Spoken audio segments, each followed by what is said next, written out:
કોંગ્રેસના સ્નેહમિલનના મંચ પરથી જ પૂર્વ ધારાસભ્ય શિવા ભુરિયાએ પોતાની જ પાર્ટીના આગેવાનોને આપ્યો ઠપકો। વાવ થરાદ વિસ્તારમાં યોજાયેલા કોંગ્રેસના સ્નેહમિલન કાર્યક્રમમાં શિવા ભુરિયાના નિવેદનો ચર્ચાનો વિષય બન્યા। કાર્યક્રમમાં સાંસદ ગિનીબેન ઠાકોર, જિલ્લા પ્રમુખ ગુલાબસિંહ રાજપૂત સહિતના આગેવાનો હાજર રહ્યા હતા। આ સંબોધન દરમિયાન શિવા ભુરિયાએ પોતાના જ પાર્ટીના નેતા પર કટાક્ષ કરતા કહ્યું કે સરકાર સામે આપણે બોલતા નથી, એટલે જ આવી પરિસ્થિતિ ઊભી થઈ છે કે આટલા ગોમના સાહેબ એટલું બધું પાણી નુકસાન કર્યું, અમે રેલી કાઢી કે કોઈ રેલીમાં આવ્યું નથી।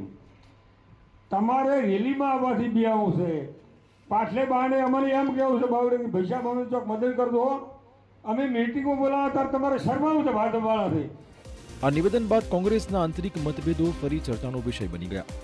એક તરફ કોંગ્રેસ એકતા બતાવવા સ્નેહમિલન કરી રહી છે, બીજી બાજુ પોતાના જ મંચ પરથી નેતાઓને ઠપકો પણ મળી રહ્યો છે।